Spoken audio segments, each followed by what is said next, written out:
In this devotional, I'm going to share with you 3 thoughts from 2 Kings chapter 23, verses 24 through 27, and try and answer the question, how does God deal with us?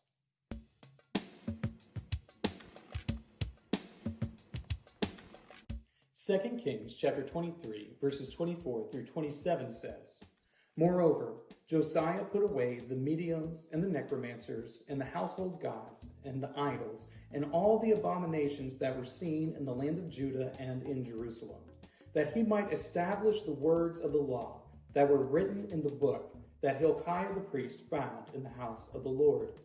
Before him there was no king like him, who turned to the Lord with all his heart and with all his soul and with all his might, according to all the law of Moses. Nor did any like him arise after him. Still the Lord did not turn from the burning of his great wrath, by which his anger was kindled against Judah, because of all the provocations with which Manasseh had provoked him. And the Lord said, I will remove Judah also out of my sight, as I have removed Israel, and I will cast off this city that I have chosen, Jerusalem, and the house of which I said, my name shall be there. Sometimes I wonder how it is that God is going to deal with me. I wonder how he's going to deal with me because there are times when I do things that are pretty good. But there are also times where I am the most wretched of sinners. We like to think that if I do enough good, then I can outweigh all the wickedness that I've done. But that isn't the case. The truth of the matter is, because God is holy, it doesn't matter how much good we have done, if we have done any evil whatsoever. So, here are 3 thoughts from 2 Kings chapter 23, verses 24 through 27, on how does God deal with us. Thought number 1, Josiah was faithful. Not only was Josiah faithful, but Josiah was more faithful than any other king. It's said of him that he followed the Lord like none other. And think about what that means. That means Josiah followed the Lord even more closely than David. And that's saying something.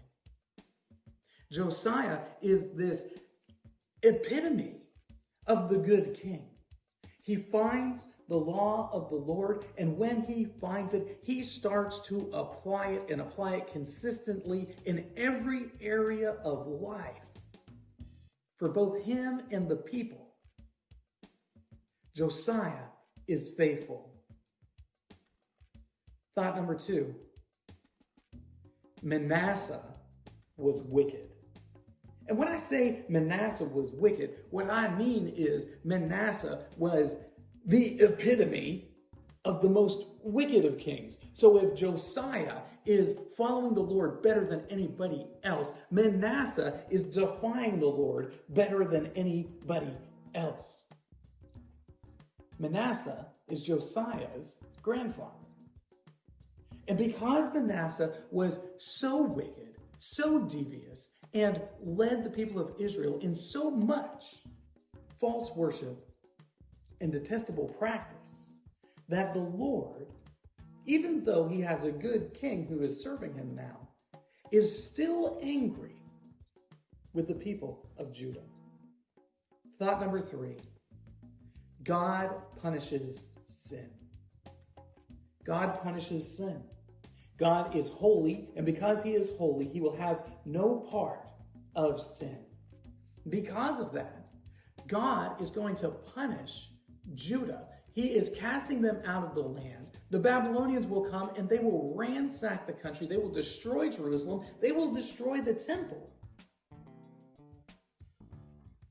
All because of the wickedness of the people that they were led in by this wicked king, Manasseh. The Lord stays his wrath. Because of Josiah's faithfulness, they do get a reprieve from war for a short time. But ultimately, God will bring forth his wrath. His punishment of the sin of Judah will be met. They will receive it. They will be destroyed. These three thoughts come to you from the assigned reading, 2 Kings, chapters 21 through 25. If you'd like to read through the Bible with me, you can do so by joining the Facebook group, Through the Bible, where we are reading the text of Scripture together.